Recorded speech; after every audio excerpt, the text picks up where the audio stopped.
अस्सलाम वालेकुम नाजरीन, मैं उर्सा कंवल आपकी होस्ट प्रोग्राम कानून सबके लिए मैं हाजिर हूँ। नाजरीन, हमारे साथ मौजूद हैं हमारे गेस्ट एडवोकेट शौकत कमाल चीमा साहब, जो हमें और आपको फैमिली मैटर्स के हवाले से बताएंगे। तो आए चलते हैं हम अपने प्रोग्राम की जानिब। अस्सलाम वालेकुम सर।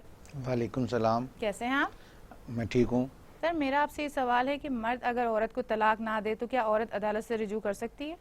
जी बिल्कुल कर सकती है, लेकिन पहले ये है कि दोनों मियाँ बीवी जो है अपने मामलात जो हैं, अगर कोई बड़े हैं तो उनको बता के इसको मसाइल को हल करने की कोशिश करें, क्योंकि फैमिली मैटर में ऐसा होता है कि छोटे छोटे मामलात होते हैं, छोटे छोटे इशू होते हैं। तो उस पे बेहतर होता है कि कोर्ट में जाने से एक ज़िद और अना का मसला बन जाता है, तो पहले अपने बड़ों से रुजू करना चाहिए और उनको बीच में सालिसी का किरदार अदा करना चाहिए कि उनके मामलात को ख़त्म उसी स्टेज पे ख़त्म कर दिया जाए। लेकिन अगर ना हो तो अगर मर्द जो है औरत को तलाक नहीं देता तो औरत को कानून ने और इस्लाम ने राइट दिया हुआ है कि औरत खुला में जा सकती है। जब वो कोर्ट जाती है तो वो खुला मांगेगी, क्योंकि तलाक जो है मर्द देता है और खुला जो है औरत कोर्ट से मांगती है, काजी से। यानी कि वो काजी का जो कंसेप्ट है वो हमारे यहाँ कोर्ट का कंसेप्ट है कि कोर्ट का जज जो है वो उस वक़्त काजी के फ़राइज़ देते हुए औरत की दरख्वास्त जो है वो सुनता है।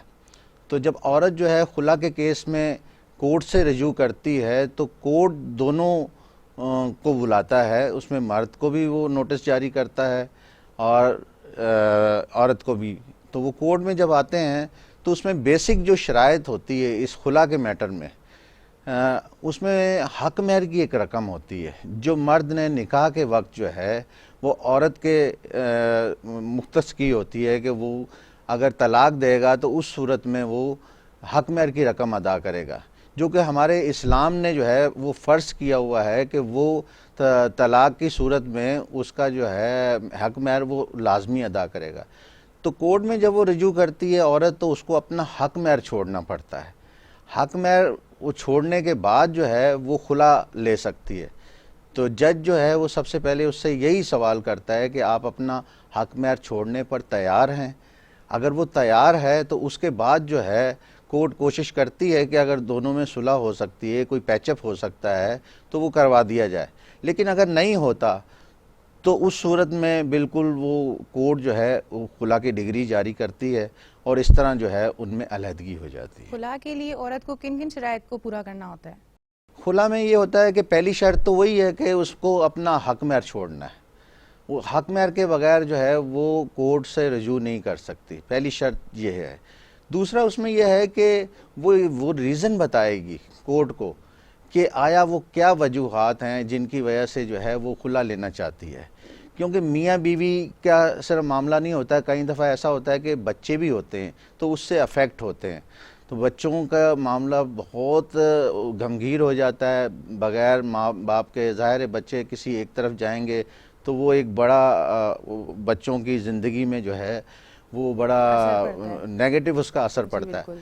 तो खुला में जो है वो कोर्ट उनसे चाहती है कि अगर इनके छोटे मामलात हैं, कुछ छोटे इश्यूज़ हैं, कोई अना के मामलात हैं, तो दोनों को बिठाकर उनको जो है राज़ीनामा कर दिया जाए।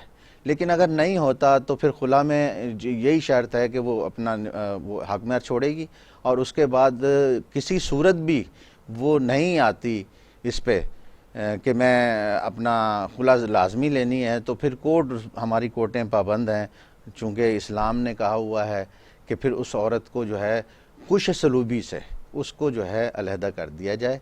और मर्द अगर तलाक नहीं देता तो कोर्ट को इख्तियार है काजी की हैसियत से कि वो उसकी तलाक जो है वो खुला की सूरत में वो ग्रांट कर देती है। लेकिन इसमें एक चीज़ और होती है, वो ये होता है कि अगर बिलफ़र्ज़ ये जो है खुला ग्रांट हो भी गई है तो ये हमारे इस्लामी नज़रिए से एक तलाक जो है वो शुमार होती है, क्योंकि ये तलाक मर्द ने नहीं दी होती। तो एक तलाक की सूरत में जो है अगर उसके बाद भी कोर्ट ने डिग्री जारी कर भी दी है तो मर्द को ये इख्तियार है कि अगर उसके बाद भी उसकी बीवी राज़ी होती है, यानी कि औरत जो है मर्द से फिर दोबारा पैचअप करना चाहती है, तो ये राइट है उनका कि उनकी एक डाइवोर्स वो गिनी जाती है और वो दोबारा रजू कर सकते हैं खुला आपस के में, बावजूद भी। खुला के बावजूद, क्योंकि ये मर्द ने तलाक नहीं दी होती, ये खुला होती है, कोर्ट ने ग्रांट की होती है, तो ये ऑप्शन भी मौजूद होता है। और उसमें हमारे निज़ाम में ये किया हुआ है कि एक सालिसी कौंसिल बनाई गई है जो बल्दियाती सतह पे बनाई जाती है। उसमें जो है औरत जो है वो तलाक की डिग्री ले जाकर वहाँ देती है, तो कोर्ट वहाँ जो सालिसी होता है वो सालिसी दोनों पार्टियों को दोबारा वहाँ बुलाता है और दोनों को नोटिस बुला के, और उसमें चूंकि औरत का इद्दत का पीरियड चल रहा होता है तो उसमें वो चाहता है कि अगर दोनों आ जाएं, और अगर उस स्टेज पर भी वो कंप्रोमाइज़ की तरफ आना चाहें तो वो उनका कंप्रोमाइज़ करा देता है। सर अगर ये इद्दत पूरी हो जाए तो उसके बाद? ये इद्दत पूरी होने का जो है वो एक इस्लाम ने एक पीरियड दिया हुआ है 3 महीने का, और जो है उसके बाद जो है सालिसी जो है वो एक सर्टिफिकेट इशू करता है कि ये औरत जो है अब इसके बाद जो है इद्दत चूँकि पूरी हो चुकी है इसकी, तो इसके बाद वो जहाँ चाहे अपनी मर्जी से शादी कर सकती है। सर खुला के बाद क्या औरत अपने खर्चे का दावा कर सकती है? जी, खुला के बाद भी कर सकती है और खुला से पहले भी कर सकती है।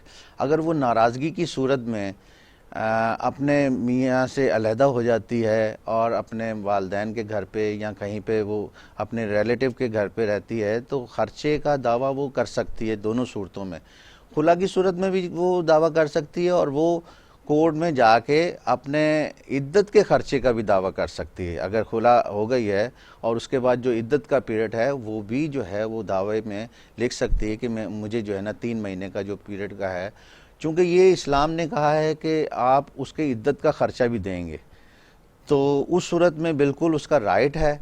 और एक मुनासिब अमाउंट जो है जो कोर्ट चाहती है दोनों की फैमिलीज़ के हवाले से कि इनमें एक अमाउंट जो है ना मुकर्रर कर देती है कि ये आप जो है मर्द जो है उसको पे करेगा, और ख़र्चा नाराज़गी की सूरत में होता है। अगर वो हकूक़ पूरे नहीं कर रही तो फिर उसमें कोर्ट्स और जो है मियाँ ये कह सकते हैं कि इस औरत ने हक़ ज़ौजियत अदा नहीं की, इतना अरसा जो है वो मेरे पास तो रही नहीं, तो उस सूरत में वो अपना दिफा भी करता है कि ये इसके लायक नहीं है।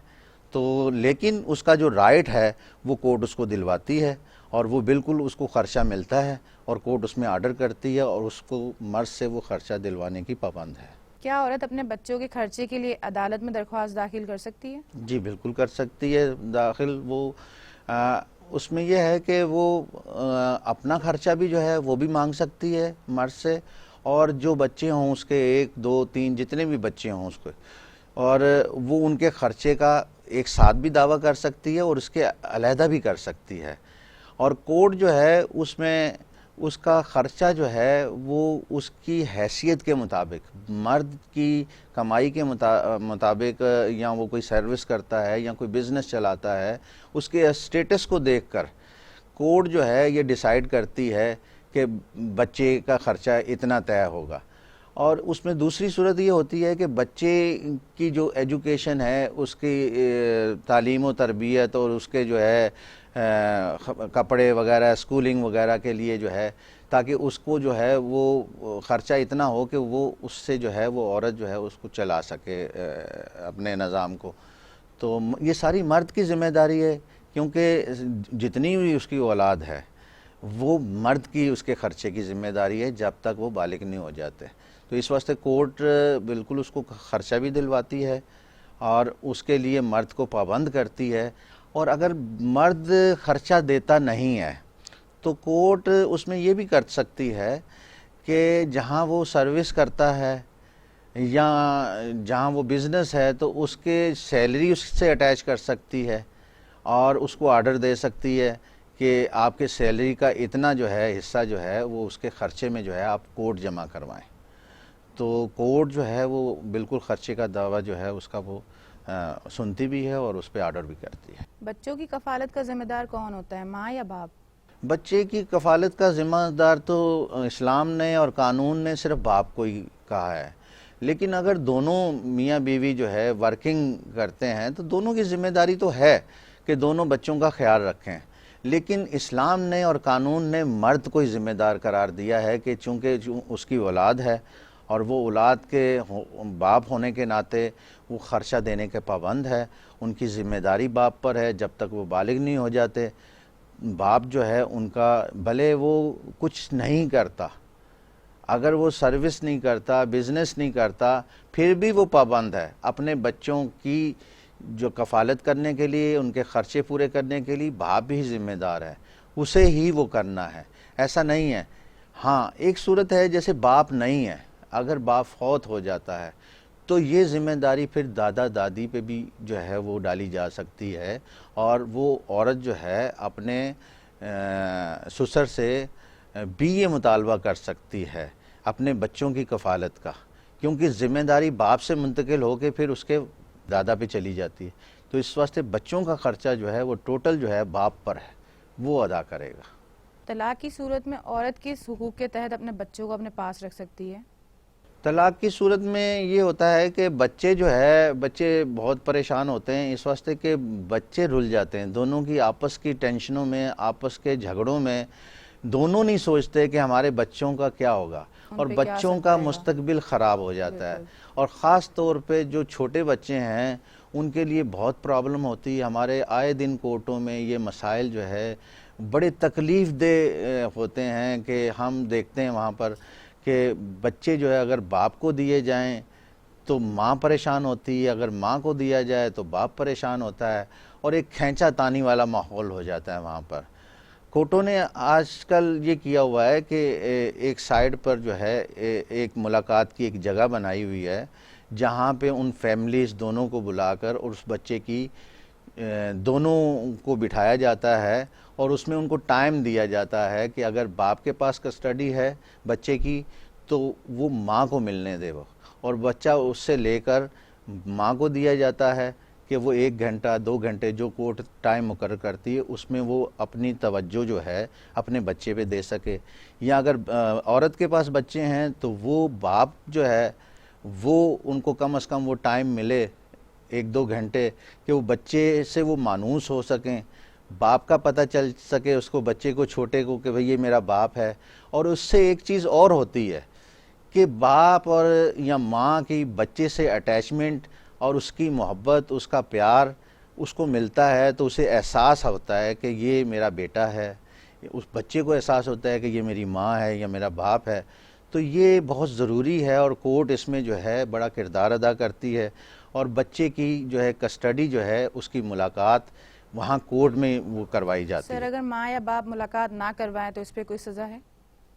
जी, उसमें ये है कि अगर वो कोर्ट ऐसा होता है कि बाप के पास कस्टडी नहीं है, माँ के पास कस्टडी है, तो वो अगर माँ मिलने नहीं देती तो कोर्ट आर्डर करती है उसमें, और वो आर्डर की तामील पुलिस के ज़रिए भी करवाई जा सकती है कि वो बच्चों की कस्टडी कोर्ट में लेके आए। और उसमें हमारे कानून में 2 सेक्शनें हैं उसमें। एक तो सेक्शन जो है अगर बच्चे को बिल्कुल बाप ने या माँ ने छुपा के रखा हुआ है और वो मिलने नहीं दे रहे और वो कोर्ट भी नहीं लेके आ रहे, तो उसमें कोर्ट जो है 491 के तहत जो है वो एप्लीकेशन दी जा सकती है, क्रिमिनल प्रोसीजर है इसका। तो उसके तहत वो बच्चे की बाजियाबी के लिए वो कोर्ट से रजू किया जा सकता है, माँ बाप दोनों की तरफ से लगाई जा सकती है कि मेरे बच्चे को मिलने नहीं दिया जा रहा, और वो जो है उस पर कोर्ट आर्डर करती है पुलिस को, और पुलिस जो है उनकी कस्टडी को बाजियाब करवा के उनकी कस्टडी जो है कोर्ट में पेश करती है, और कोर्ट उसके बाद उनको पाबंद करती है, और वो जो है केस भी हो सकता है। इसके अलावा हमारे कानून में एक और भी है, जैसे केस चल रहा है तो मजिस्ट्रेट के पास भी एक इख्तियार है। मजिस्ट्रेट जो है वो भी सेक्शन 100 है, उसके तहत जो है एक आर्डर जारी करके बच्चे की बाजियाबी करवा सकता है। तो दोनों सूरतें हमारे यहाँ मौजूद हैं कि बच्चे को कोर्ट तक लाया जाए और उनकी माँ बाप से मुलाकात करवाई जाए। इसके बाद ये होता है कि ये गार्जियन ऑन वार्ड का केस कहलाता है, तो बच्चे को गार्जियन वार्ड के तहत वो एक केस ट्रायल होता है जिसमें दोनों माँ और बाप दोनों पाबंद हैं कि वहाँ पर वो आएँ और बच्चे की कस्टडी के हवाले से जिसका राइट है वो अपना अपना पेश करे और उसके बाद कोर्ट डिसाइड करे कि बच्चे किसके पास रहेंगे और उनकी कफालत कौन करेगा। सर ब्रेक का टाइम हो गया है। नाजरीन ब्रेक का टाइम हो गया है, चलते हैं एक छोटे से ब्रेक की तरफ।